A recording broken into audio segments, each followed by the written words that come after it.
तपा तर संपला, पण गरमी काही कमी व्हायचं नावच घेत नाही. तर मग काय पटकन कूलरमध्ये पाणी भरून घेतलं. सकाळी वाढलेले कपडे मी चेअरवर आणून ठेवले होते, तर म्हटलं चला लागले ते सुद्धा घडी करूया.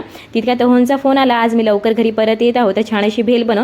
भेल तर काय मी नेहमी बनवत असते, तर म्हटलं चला आज होंच्या आवडीचं काहीतरी वेगळं बनवूया. काल आणलेलं पनीर सुद्धा उरलं होतं, त्यापासूनच काहीतरी बनवूया. कारण की कधीही हॉटेलमध्ये गेलं की हो पनीर टिक्का आवडीने बोलवत असतात, तर म्हटलं चला आज तेच बनवून बघूया. त्यासाठी एका बाउलमध्ये सगळ्यात आधी दही टाकलं, थोडंसं बेसन, तिखट, मीठ चवीनुसार आणि त्याला अजून टेस्टी करण्यासाठी त्यामध्ये जिरा पावडर, धना पावडर, गरम मसाला आणि त्यामध्ये अजून कस्तुरी, थोडीशी मेथी आणि अर्ध पिळलेले लिंबू सुद्धा.